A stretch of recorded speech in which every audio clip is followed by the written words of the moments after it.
Dang, it's too much sun. I should have sat in the back. Y'all can barely see me. It's cold back out here again, y'all. Okay. So, anywho, let me tell y'all a little something. I was out yesterday. You know, y'all know I'm always out. I am outside for sure.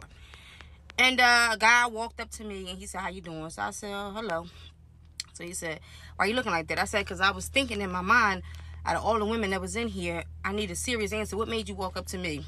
So he says, "Oh, because, you know, it looked like you put together, you know." He said, "When you walked in, you smelled really good and everything." And he said, "You know, us men, you know, we tired of meeting women that we got to come right in the door and, you know, help out and take care of. And you don't give that image." I said, "Well, it sounds like you really want something for free." It sounds like kind of a leech's vibe to me. I mean, I'm not calling you out, but that's the way it sounds because you're stereotyping, you know. But let me go ahead and let you know, you don't look like you have enough for me. That's why I asked you, why did you walk over to me?" So he says to me, "Oh, no. You know, I work for the post office." I said, "Again, it looked like you don't have enough for me." I said, "And not that you should." I said, "But I live a certain lifestyle." I said, "And my load is heavy and I carry it all by myself very well." I said, "And that's not your problem because that's the life I choose to live. So I'm not asking nobody to do nothing for me. I never have, okay? I get everything on my own. I carry my own weight and it's extremely fucking heavy. So I can say what I want, the niggas do it. I can say whatever I want because I don't need them, okay?" Now, I told him, I said, the unfortunate thing is, you seem like a good guy. You might be a nice guy, might got decent personality, but that doesn't hold any weight no more. I said, I only build things now with partnerships. People that I'm going to do business with as far as building, you know, collabs and stuff like that with money.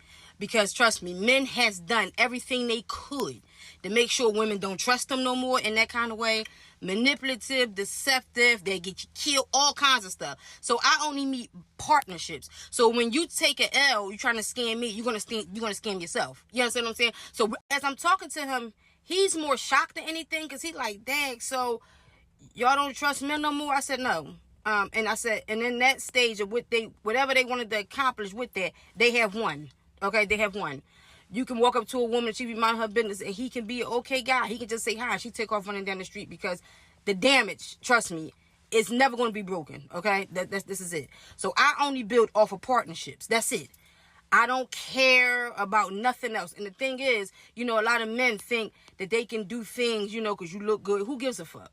Or, oh, you know, my sex. I don't have the spirit of lust on me. So I don't give a fuck if your dick is 2 inches from your ankle. It doesn't mean anything to me. Okay? That doesn't mean nothing. It ain't what I want. I only build partnerships. It's nothing else to be done here. So he was like, "Okay, I can understand that." I said, "No, I'm happy that you do, but it's plenty other women in here that's probably looking for love, and you know,